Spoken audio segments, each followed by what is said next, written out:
Evangelio es de Lucas, capítulo 1, del 1 al 4, y capítulo 4, del 14 al 21. Muchos han tratado de escribir la historia de las cosas que pasaron entre nosotros, tal y como nos la ha transmitido los que vieron desde el principio y que ayudaron en la predicación. Yo también, ilustre Teófilo, después de haberme informado minuciosamente de todo, desde sus principios, pensé escribírtelo por orden, para que veas la verdad de lo que se te ha enseñado. Después de que Jesús fue tentado por el demonio en el desierto, impulsado por el Espíritu, volvió a Galilea, iba enseñando en las sinagogas. Todos lo alababan y su fama se extendió por toda la región. Fue también a Nazaret, donde se había criado. Entró en la sinagoga, como era de su costumbre hacerlo los sábados, y se levantó para hacer la lectura.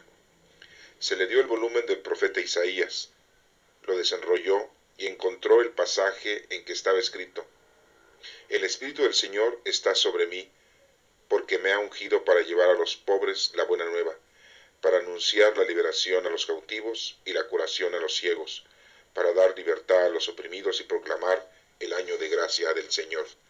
Enrolló el volumen, lo devolvió al encargado y se sentó. Los ojos de todos los asistentes a la sinagoga estaban fijos en él. Entonces comenzó a hablar diciendo: Hoy mismo se ha cumplido este pasaje de la Escritura que acaban de oír. Esta es palabra de Dios. Honor y gloria a ti, Señor Jesús. La primera lectura es del libro de Nehemías, capítulo 8, del 2 al 4, del 5 al 6 y del 8 al 10. En aquellos días, Esdras, el sacerdote, trajo el libro de la ley ante la asamblea, formada por los hombres, las mujeres y todos los que tenían uso de razón. Era el día primero del mes séptimo, y Esdras leyó desde el amanecer hasta el mediodía, en la plaza que está frente a la puerta del agua, en presencia de los hombres, las mujeres y todos los que tenían uso de razón. Todo el pueblo estaba atento a la lectura del libro de la ley. Esdras estaba de pie sobre un estrado de madera, levantado para esta ocasión. Esdras abrió el libro a la vista del pueblo, pues estaba en un sitio más alto que todos.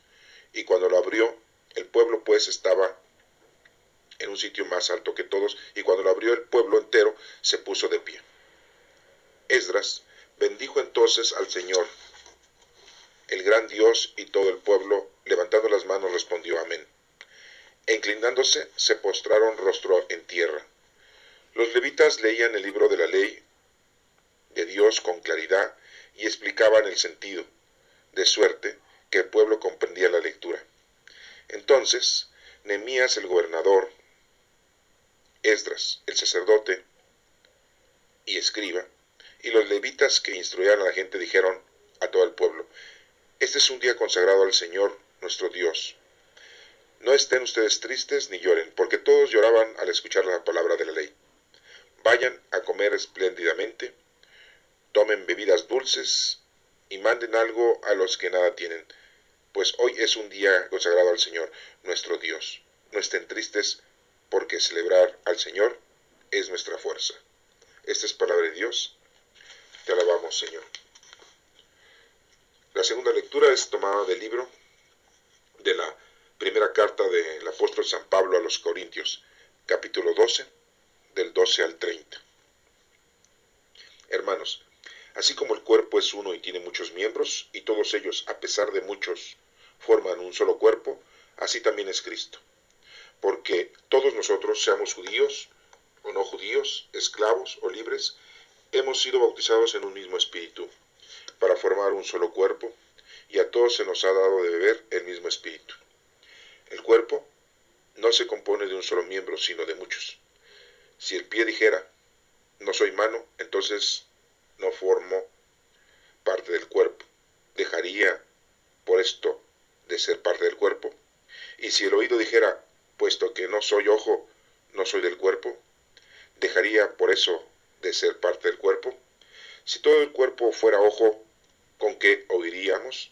Y si todo el cuerpo fuera oído, ¿con qué oleríamos? Ahora bien, Dios ha puesto los miembros del cuerpo, cada uno en su lugar, según lo quiso. Si todos fueran un solo miembro, ¿dónde estaría el cuerpo? Cierto que los miembros son muchos, pero el cuerpo es uno solo. El ojo no puede decirle a la mano, no te necesito, ni la cabeza a los pies, ustedes no me hacen falta. Por el contrario, los miembros que parecen más débiles son los más necesarios. Y a los más íntimos los tratamos con mayor decoro, porque los demás no los necesitan. Así formó Dios el cuerpo, dando más honor a los miembros que carecían de él, para que no haya división en el cuerpo y para que cada miembro se preocupe de los demás. Cuando un miembro sufre, todos sufren con él, y cuando recibe honores, todos se alegran con él. Pues bien, ustedes son el cuerpo de Cristo y cada uno es un miembro de él. En la iglesia, Dios ha puesto en primer lugar a los apóstoles, en segundo lugar a los profetas, en tercer lugar a los maestros, luego a los que hacen milagros, a los que tienen el don de curar a los enfermos, a los que ayunan, a los que administran, a los que tienen el don de lenguas y el de interpretarlas. ¿Acaso son todos apóstoles? ¿Son todos profetas? ¿Son todos maestros? ¿Hacen todos milagros? ¿Tienen todos el don de curar? ¿Tienen todos el don de lenguas? ¿Y todos la interpretan? Esta es palabra de Dios. Te alabamos, Señor. Este próximo domingo, tercer domingo ordinario, día 24 de enero, continuamos con la predicación y la evangelización que nos otorga la palabra del Señor. Veamos pues la lectura de Lucas, cómo este evangelio, este evangelista, nos hace claro que él tomó mucho la información y la investigación para podernos proveer de este evangelio.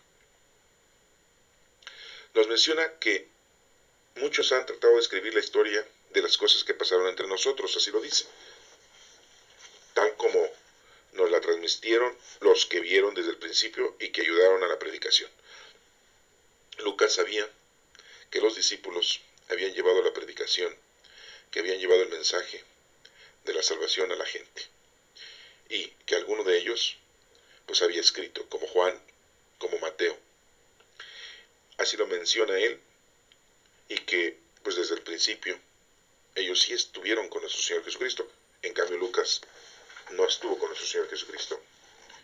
Y después nos menciona que yo también ilustre Teófilo, después de haberme informado minuciosamente de todo, desde sus principios, pensé escribírtelo por orden para que veas la verdad de lo que se te ha enseñado.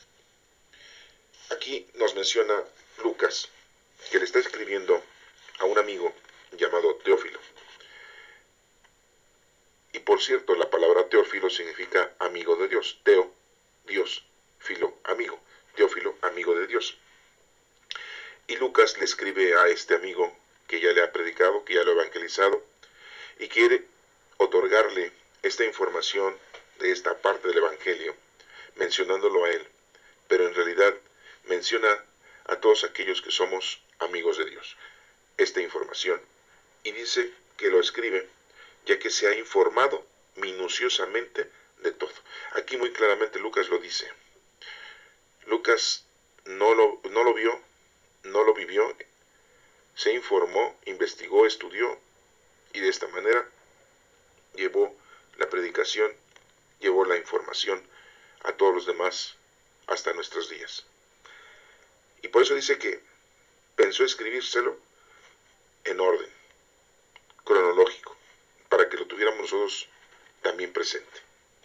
Y todo esto nos menciona que es la verdad que él le había ya enseñado a su amigo Teófilo. Dice que después de que Jesús fue tentado por el demonio en el desierto, Jesucristo estuvo 40 días y 40 noches en el desierto, y después de este tiempo fue tentado por el diablo. El diablo, 3 tentaciones, le aplicó, las cuales nuestro Señor Jesucristo las evitó. Ahí lo tienen ustedes en la Sagrada Escritura, lo pueden leer, releer para que se puedan acordar. Dice que después de que fue tentado por el demonio, Impulsado por el Espíritu, volvió a Galilea. Entonces Jesucristo, después de haber pasado 40 días y 40 noches en el desierto, se vuelve a Galilea y empieza a enseñar en las sinagogas. Todos lo alababan y su fama se extendió por toda la región, porque Jesucristo, recordemos que a la edad de los 12 años, había tenido ya una plática con los sacerdotes y había tenido una conversación con ellos, los cuales se quedaban muy asombrados de la sabiduría, de la facilidad y del comportamiento de ese pequeño ser humano de 12 años. Aquí ya Jesucristo tenía 30 años, ya habían pasado 18 años después de esa nota que tenemos de que Jesús había predicado con los sacerdotes. Y vemos cómo aquí está en la sinagoga y ha estado en varias sinagogas Jesucristo, y mucha gente lo empieza a reconocer, mucha gente se empieza a asombrar de la capacidad intelectual, de la capacidad doctrinal y de prédica de nuestro Señor Jesucristo. Y todos lo empiezan a alabar, todos empiezan a hablar bien de él. Su fama se extendió por toda la región, en toda Galilea. Recordemos que Galilea es un lugar bastante amplio, bastante extenso. Está ahí, de hecho, el mar de Galilea. Entonces es un lugar muy, muy grande. Y dice aquí que iba enseñando en las sinagogas. Entonces, aquí nos menciona también el Evangelio que fue también a Nazaret, donde se había criado, porque sabemos que Jesucristo nació en Belén de Judá.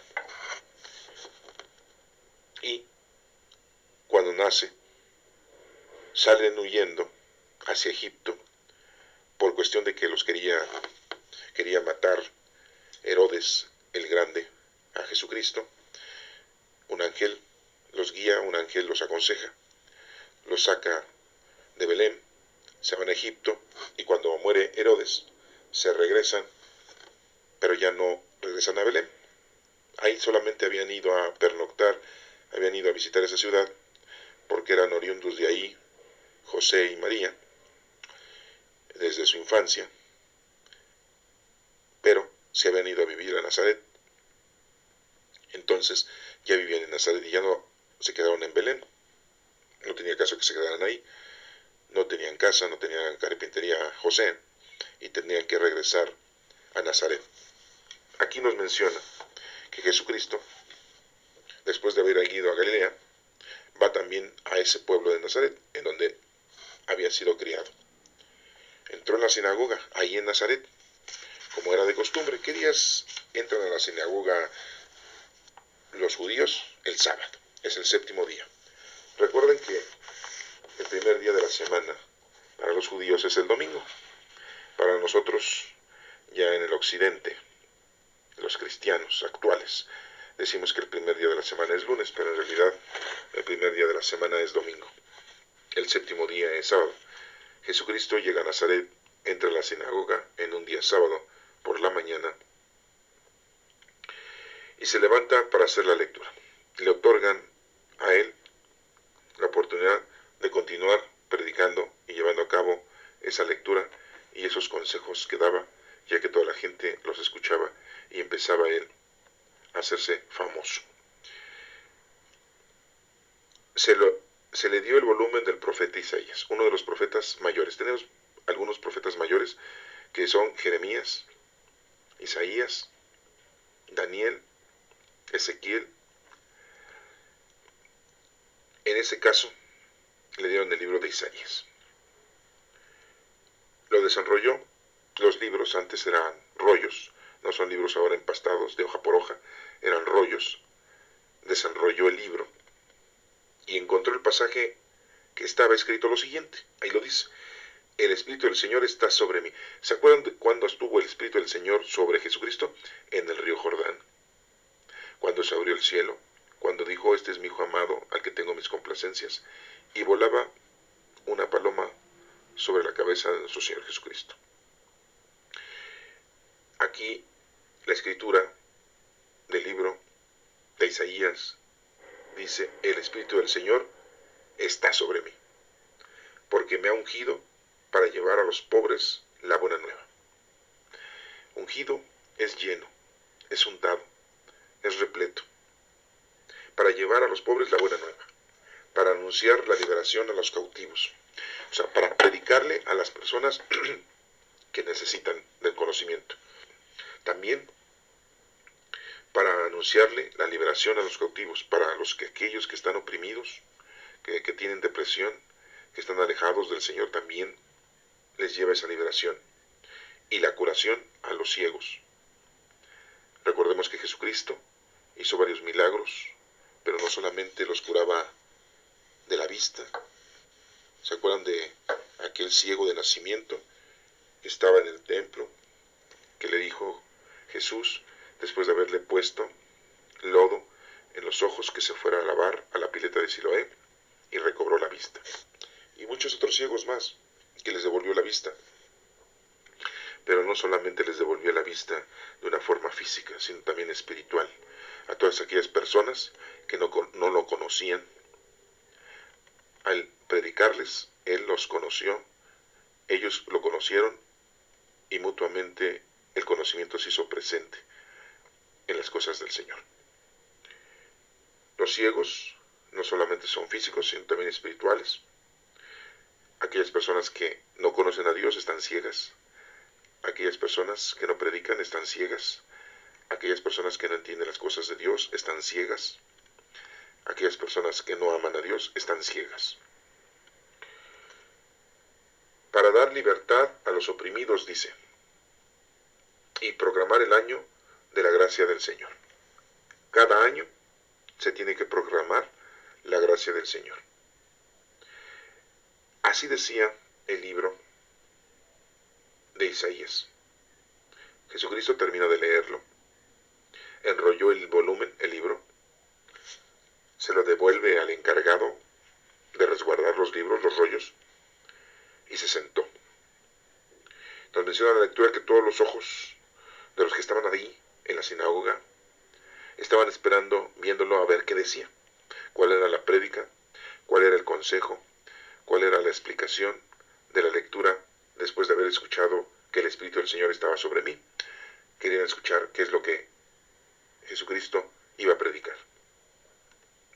Entonces comenzó a hablar diciendo, Jesucristo, y dijo, hoy mismo se ha cumplido este pasaje de la Escritura que acaban de ver. Cuando nosotros tenemos al Espíritu Santo, desde el momento que somos bautizados,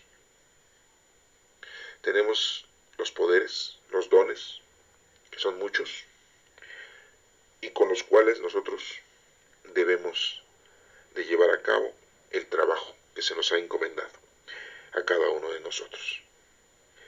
Seas rico, seas pobre, seas hombre, seas mujer, seas joven, seas niño, seas anciano, seas inteligente o no seas inteligente, seas estudioso o no seas estudioso, tengas una profesión o no tengas una profesión, de cualquier color de raza, blancos, negros, mestizos, europeos, latinos, africanos, asiáticos, australianos, a todos.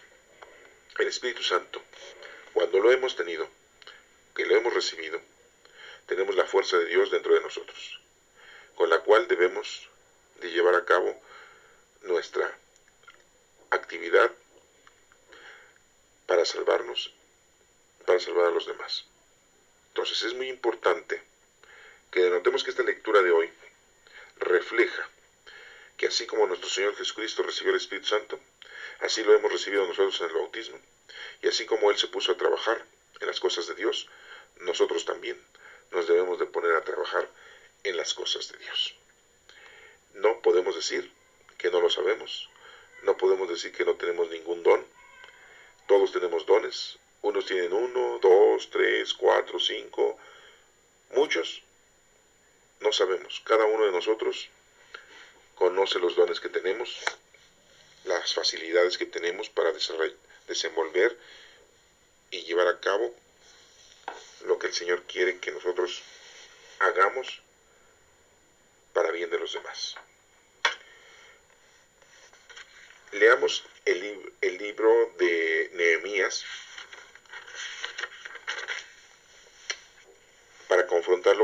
lectura que es algo similar. El libro de Nehemías capítulo 8, del 2 al 4, del 5 al 6 y del 8 al 10. Dice que en aquellos días Esdras, el sacerdote Esdras, era sacerdote. También trajo el libro de la ley ante la asamblea, siendo judío. Realizaban la lectura de la palabra de Dios, que eso es lo que tenemos que hacer también nosotros, continuamente, todos los días, principalmente los que vamos a misa o los que van a misa, escuchan el Evangelio y las lecturas de la palabra de Dios, del Antiguo Testamento y del Nuevo Testamento cuando vamos a misa. Pues aquí pasaba lo mismo con el sacerdote Esdras. Trae el libro de la ley ante la asamblea, formada por hombres, mujeres, por todos, hombres, mujeres, no hacían distinción de personas. Dice aquí que era el día primero del mes séptimo. Y Esdras lee y dice que desde el amanecer hasta el mediodía está leyendo. No crean que lee media hora ni 10 minutos. No. Esdras leyó desde el amanecer hasta el mediodía. Casi 6 horas. Leía la palabra de Dios y la gente lo escuchaba. Tú vas a misa y si dura una hora te aburres, si dura media hora te aburres. Quieres que lo más pronto posible se acabe la misa. Y la lectura que se lee es el Evangelio, 2 lecturas, y en realidad lo demás es liturgia. Y el presbítero, el sacerdote, nos da una explicación. Aquí vemos cómo Esdras, el sacerdote, desde el amanecer a las 6 de la mañana hasta las 12 del día, lee la palabra de Dios. Y no nos dice que estuvieran aburridos, ni que estuvieran cansados. Dice, en la plaza que está enfrente a la puerta del agua, en presencia de los hombres y de todas las personas. Todo el pueblo estaba atento a la lectura del libro de la ley. Eso es lo que debemos hacer, siempre estar atento en escuchar la palabra de Dios para aprender. Tenemos 73 libros en la Sagrada Escritura. Debes de leerlos, debes de estudiarlos, debes de entenderlos y después interpretarlos. Son 4 cosas, ¿eh? Y tenemos libros proféticos, tenemos libros didácticos y tenemos libros históricos. Pues tienes mucho que hacer para que te pongas al día y ya deja de estar viendo la televisión, de estar viendo los partidos de fútbol, de estar leyendo el periódico, de estar leyendo las revistas, de traer el celular en la mano, de traer la tablet, de traer la laptop, de estarte distrayendo con tantos juegos en las redes sociales.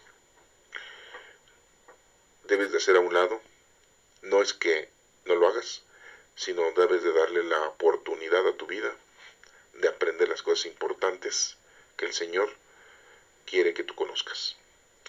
Y aquí nos menciona que todos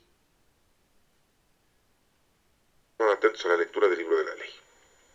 Esdras, el sacerdote, estaba de pie sobre un estrado de madera, levantado para esa ocasión, para que toda la gente lo viera y lo pudiera escuchar. Esdras abrió el libro a la vista del pueblo, pues estaba en un sitio más alto, precisamente para que todos lo vieran. Y toda la gente se puso de pie. Por eso en misa, cuando se lee el Evangelio, toda la gente se pone de pie. Esdras, el sacerdote, bendijo entonces al Señor, el gran Dios, y todo el pueblo, levantando las manos, respondió amén. Es como una alabanza que hacemos, bendito sea Señor, y todos decimos amén, así sea. Amén significa así sea. Inclinándose, se postraron rostro en tierra. Hicieron una inclinación de adoración a nuestro Padre Dios, no a ninguna imagen.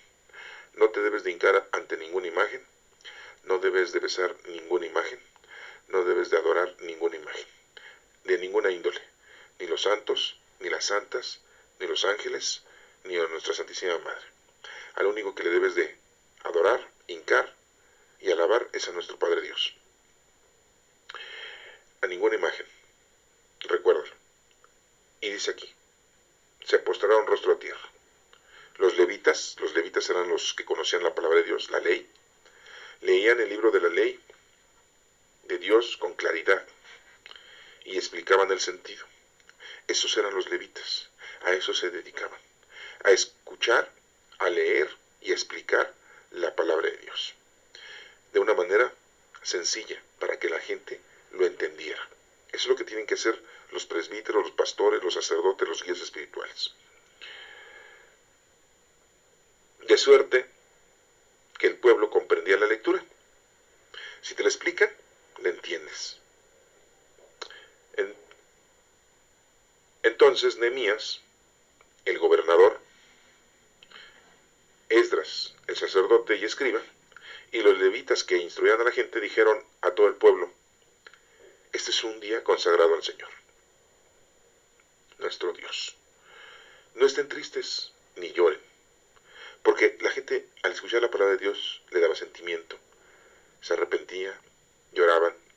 Por eso Nehemías el gobernador y Esdras el profeta y todos los levitas le decían a la gente: vamos a consagrar este día al escuchar la palabra de Dios como un día muy importante y honorable a Dios. Y por lo tanto, como cuando vamos a misa, pues estemos alegres, estemos contentos. Hay que bañarnos, hay que arreglarnos, hay que ir bien despiertos. No vamos a ir comiendo, lógico. Vamos a llevar nuestro misal, vamos a llevar nuestra Biblia, vamos a llevar nuestro libro de oraciones para que estemos en misa haciendo los cánticos, las oraciones y escuchemos al sacerdote, que ojalá nos toque un sacerdote y un pastor que hable bien, que explique bien, que predique bien como lo hacen los levitas. Y no de esos padrecitos que no les importa la prédica, porque los hay. Si te encuentras uno así, pues cambia de iglesia, vete a otra iglesia. En fin, que hay muchas iglesias católicas en todo lugar. Y si ves que un sacerdote pues no te gusta cómo habla, cómo explica, pues puedes ir con otro sacerdote. Ese es un consejo que yo te doy. Vayan a comer espléndidamente, decía el gobernador Nehemías y Esdras. Tomen bebidas dulces y manden algo a los que nada tienen, pues hoy es un día consagrado al Señor. Aquí nos está pidiendo pues que hagamos un bien a los demás, que seamos felices, que beban bien, que comamos bien y que les demos a aquellos que no tienen, que convivamos con ellos, que les regalemos también parte de lo que tenemos nosotros. Seamos compartidos, generosos. Lo podemos hacer con nuestros familiares, pues hagámoslo también con la gente que desconocemos, con la gente que no son nuestra familia.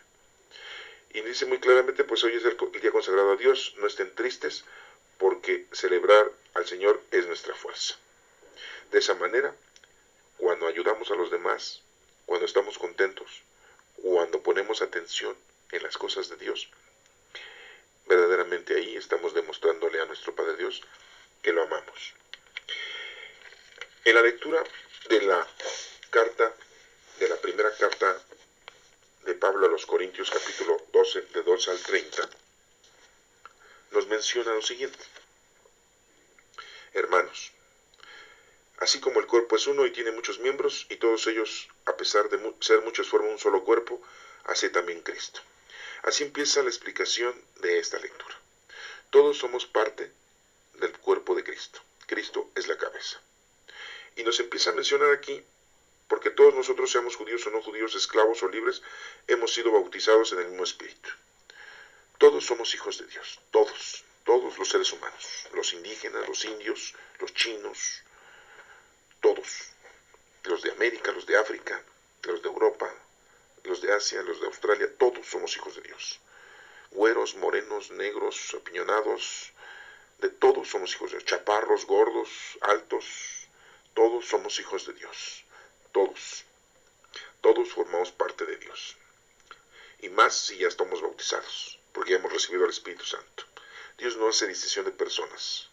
La evangelización, cuando llegó aquí en América, y que fue una evangelización a golpes y a latigazos, no debió haber sido así. Pero bueno, equivocaciones existen en todos nosotros. También nosotros como padres evangelizamos equivocadamente a nuestros hijos o a nuestros amigos, a nuestros vecinos, y cometemos errores. De los errores aprendemos y no caigamos en continuar haciendo esos mismos errores.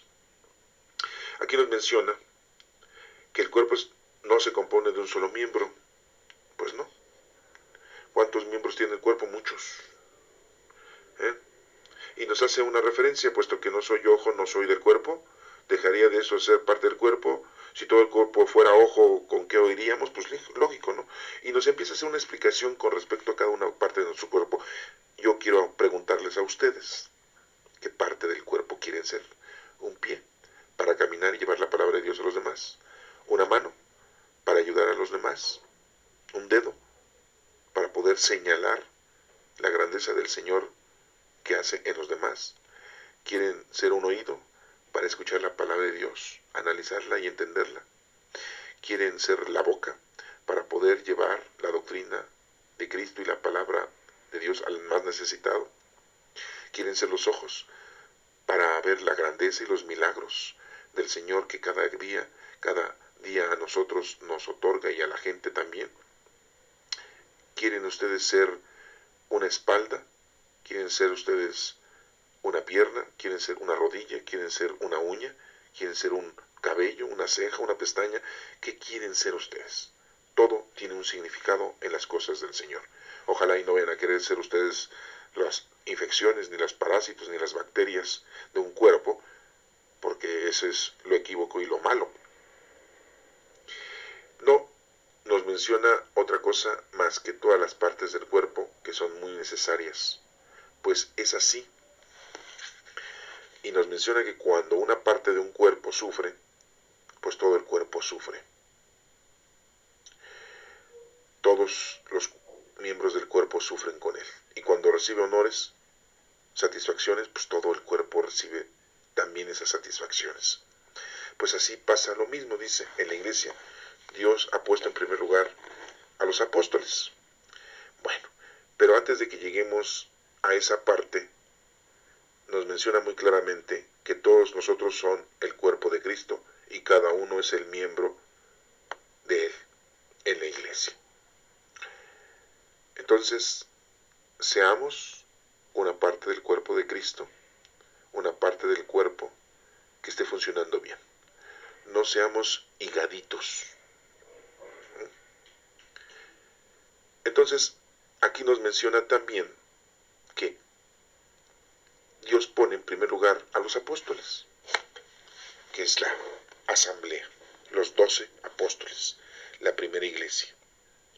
En segundo lugar, a los profetas. Y diría yo, bueno, ¿por qué no primero a los profetas y después a los apóstoles? Porque los profetas profetizaron la venida de nuestro Señor Jesucristo.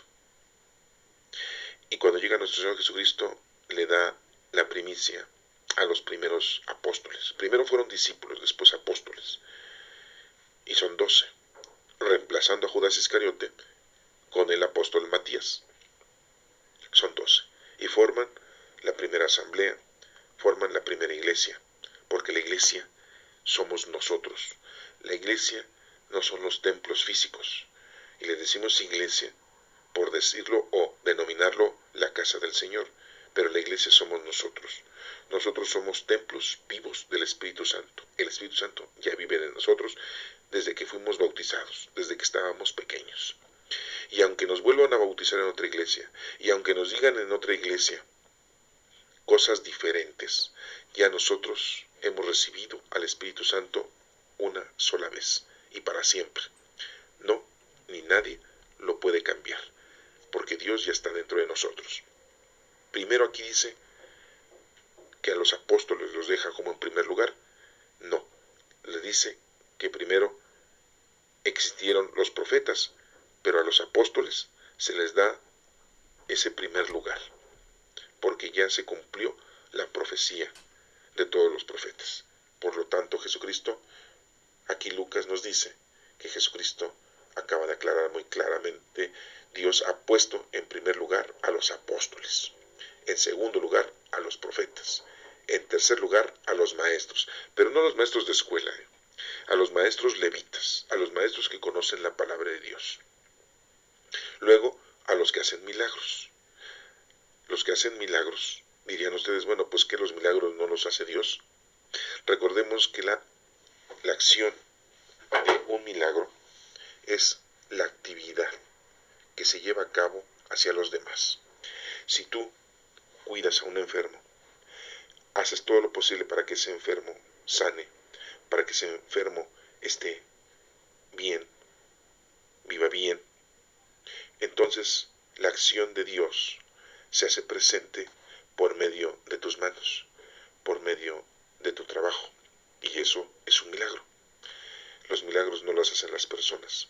Y por eso aquí habla de los que hacen milagros, o sea, de los que hacen el trabajo que Dios ha dispuesto. Y entonces, al realizar el trabajo, es un milagro, porque Dios te está asistiendo para que tú hagas el bien a los demás. A los que tienen el mismo don de curar a los enfermos. Podremos decir aquellas personas que tienen la capacidad, que son médicos, que curan a los enfermos, pero no solamente físicamente, sino también aquellos que los curan espiritualmente. Tienen el don de curar a los enfermos, a los que ayudan, a todas las personas que hacen la caridad, a los que administran, a todos aquellos que están administrando, no el dinero, administran el conocimiento, la sabiduría, la doctrina, la palabra de Dios, el consejo. Dice, a los que tienen el don de lenguas, no es que hablen muchos idiomas, sino que puedan ellos llevar la palabra de Dios a todas las partes en donde ellos estén, no importando que las gentes a veces no entienden. Tenemos que ayudarles a comprender, a que entiendan la palabra de Dios, y a otros de interpretarlas, porque hay que interpretar, como hace rato les acabo de mencionar. Tú vas a leer la Sagrada Escritura, la vas a estudiar. Primero es leerla, después es estudiarla, después es entenderla, y después es interpretarla. Dirás, pues ¿qué es interpretarla? Interpretar es saber exactamente, de una forma teológica, que te quiere dar a entender Dios a ti, para que tú eso se lo lleves a los demás. Nos menciona aquí, ¿acaso la pregunta, acaso son todos apóstoles? ¿Son todos profetas? Pues no, algunos son apóstoles. ¿Qué es un apóstol? El enviado, el que lleva ya la palabra de Dios. Un discípulo es el que está aprendiendo. ¿Qué son los profetas? Aquellos que dicen lo que va a pasar, conforme a las cosas de Dios. ¿Qué son los maestros? Los que tienen conocimiento de la ley, los que tienen conocimiento de la doctrina y saben exactamente cómo se conforma la ley.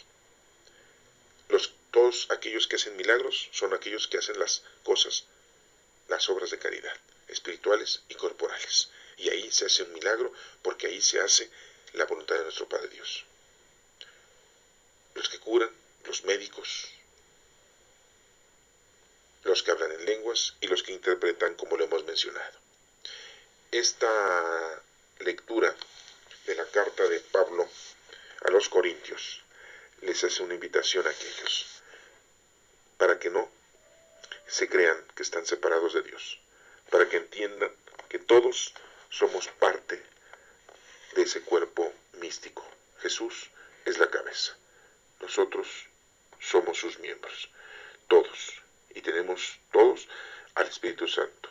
Por lo tanto, pues nuestro trabajo consiste en que estemos unidos al cuerpo para funcionar, o sea, que estemos unidos a Dios para hacer bien las cosas. Si no estudias la palabra de Dios, ¿cómo vas a predicar? Si no conoces la doctrina de Cristo, ¿cómo vas a entender qué es lo que tienes que hacer? Si no estás unido a Dios, no puedes hacer obras de caridad por tu lado. Entonces, debes de tener una consideración muy plena de que debemos de estar unidos para tener vida. Las ramas que se arrancan de un árbol se secan. Si tú estás lejos del árbol de Dios, del árbol de la vida, te secas. Tienes que tener conocimiento de las cosas de Dios. Debo de decirles y darles un consejo. Debemos de tener mucho cuidado, porque hay muchos que dicen que están con Cristo y es mentira. Lo dijo en el Evangelio nuestro Señor Jesucristo. Habrá muchos que estarán disfrazados de ovejas, pero en realidad por dentro son lobos, y te mienten. Y tú dirás, ¿cómo es posible eso de que haya sacerdotes, que haya presbíteros, que haya pastores, que haya guías espirituales, y que en realidad sean falsos? Sí los hay. Por eso debes de tener mucho cuidado. Para esto tenemos la Sagrada Escritura, tenemos la forma de cómo interpretarla, teniendo una Sagrada Escritura en donde te explique la Sagrada Escritura qué significa cada uno de los versos, cada una de las informaciones que se te están proporcionando, por si estás muy lejos de un sacerdote o un pastor que te pueda explicar. Es muy importante que hagas la oración del Espíritu Santo para que con esta tú puedas entenderla e interpretarla correctamente. El consejo es de que debes de hacer oración para poderte conectar, comunicar con Dios. Es como un teléfono. La oración que hagas es la forma de cómo comunicarte con Dios. Pedirle al Señor que te dé la forma correcta de interpretar, de entender la palabra de Dios y no que la malinterpretes. Si un guía espiritual te está guiando equivocadamente, es como dice el Evangelio, si un ciego guía a otro ciego, pues los dos se van a caer. Entonces, debemos de tener mucha consideración en que al leer, al estudiar, al tener conocimiento de la doctrina, lo debemos de hacer conforme a la fuerza, a la espiritualidad, a la comunicación que tengamos nosotros con el Espíritu Santo. Vivimos la época del Espíritu Santo. Por lo tanto, hagamos oración al Espíritu Santo y conectémonos con Él para que podamos entender bien. Las lecturas de este próximo domingo, día 24 de enero del 2016, tercer domingo ordinario, nos están pidiendo que seamos cuerpos completos, todos, que seas tú una parte de ese cuerpo y que te pongas a trabajar. Recuerda, la cabeza es nuestro Señor Jesucristo. El Salmo responsorial dice, tú tienes, Señor, palabras de vida eterna. Pues sí, siempre nos está ofreciendo la vida eterna. La ley del Señor es perfecta del todo y reconforta el alma. Si tú lees la Sagrada Escritura, te vas a reconfortar, te vas a sentir bien. Inmutables son sus palabras del Señor y hacen sabio al sencillo.